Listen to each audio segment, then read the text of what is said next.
All right, this is document D. Before we even read, if you know the title of these documents from the cover page, I want you to go ahead and write that this is all going to deal with property law. Law about what people own. Okay? So before we even know this, or before we even start analyzing this and reading it, we know that it's going to be about property, the stuff that people have. Okay? Once again, you're reading an excerpt part of Hammurabi's code. We're looking at different laws this time, and really documents C, D, and E are all this way. They just select certain laws. They've selected laws, not at random, but laws that had to do with property. So you can be sure that the 4 laws or the 5 laws that we're going to look at all deal with what happens when property is either taken or fought over or agreed upon or anything like that. Okay? So before we read, it really is important with these documents to look at some of the comprehension questions, kind of a purpose for reading again. Question 1, Law 21, what was the penalty for breaking into the home or breaking into a home? Okay. How might Hammurabi justify the harsh punishment, which kind of tells you that the punishment is going to be harsh, so just know that. Law 23, question 3, if a robber is not caught, who reimburses the victim for his or her loss? Okay. How might Hammurabi have justified reimbursing the victim? I really think these questions are going to go together as well. Okay. Law 48, what is a creditor?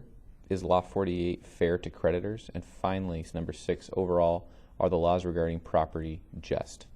When you see a word like this and they ask you what a creditor is on question 5, just know that you're going to probably want to circle that word. And it's going to be a word that you're going to need to get some context clues to figure out, because they're telling you that really this is a key thing you need to be looking for. Okay.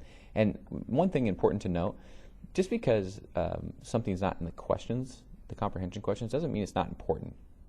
Okay. It doesn't mean that you might not use a quote that's not come up in the questions, but these just give you a purpose for reading so that you're not just trying to read in, I have no idea what's going on.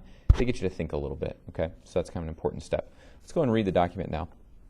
We already know in Law 21 we're looking for a couple things, so we already know it's going to be about people breaking into people's homes. If a man is broken through the wall to rob a house, they shall put him to death and pierce him, or hang him in the hole in the wall which he has made.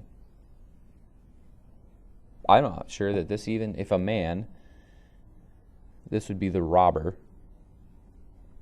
has broken through the wall, right, to rob a house, what's going to happen? Put him to death and pierce him. Or hang him. Either way, pretty extreme. So that when you go to answer the first 2 questions, it is not complicated what happens if you steal. Okay. Question, let's see if Law 23 adds anything to us. If the robber is not caught, the man who has been robbed shall formally declare whatever is lost before God, and the city and the mayor in whose territory or district the robbery has been committed shall replace for him whatever he has lost. Okay. So basically, this is if they catch the person, Law 21. This is what happens if they don't catch the person. So this is the scenario if they're not caught. Notice there's always the if-then statement. Okay. You have to go before the god and the city and the mayor. I'm going to circle mayor and the city. They will replace what he has lost. There's a lot of questions we have on this one. Just as we're reading this, this is not a culture that any of us have grown up in, and this isn't something that you would do now. If somebody broke into your home, a lot of times you'd have insurance, and so somebody would reimburse you that way. But in this case, you'd go and basically pray before God, and the city and the mayor would be required to replace it for you. Okay, so that brings up a lot of questions of, is it as simple as going and saying somebody stole from me and that's given back to you, or where did they draw the line? If it had happened multiple times, how do they know that you're not trying to take and rip them off? These are really interesting questions that we have to think about. Okay, but in both cases, Law 21 and 23, they have to do with robbery or theft. Okay, so over here in the margin, I'm going to go ahead and take those out. I don't think these laws are too hard to understand. Okay, and these are going to get you through the first 4 questions.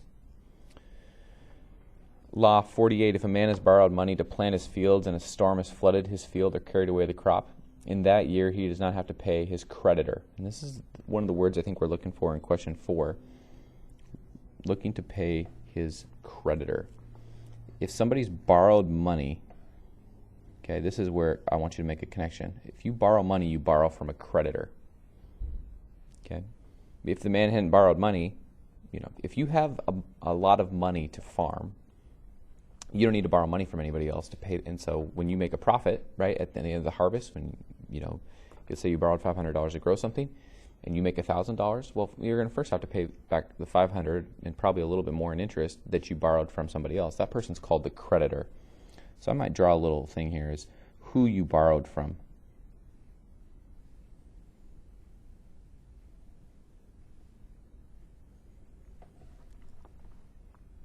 Okay. And then it says in here that he plants his fields and a storm flooded his field and carried away the crop. Basically, the crop is destroyed then, right? If it's flooded, there's a storm, and your crop is taken away down the river or down the valley. You're not going to have any way to pay back, and so it says that if that happens, look at this, does not have to pay. Interesting. Okay. Law 5354: if a man has opened his trench for irrigation and the waters have flooded his neighbor's field, the man must restore the crop he has caused to be lost. Okay. I'm guessing this trench is very similar to what we would say for, when I think of a trench, I think of a kind of a area that you dig into the ground to allow water to flow in. Okay, so if you slope the land and dig kind of a ditch to let water flow in, that brings water into your crop. That's called irrigation. So a trench, digging a trench is a type of irrigation. Okay, but if you do that, it says, and they flood your neighbor's field, the man has to restore the crop he has caused to be lost. Okay? So this is really interesting, what happens there. And then this really has to do with land itself, physical land, like mostly probably some farming land. Okay?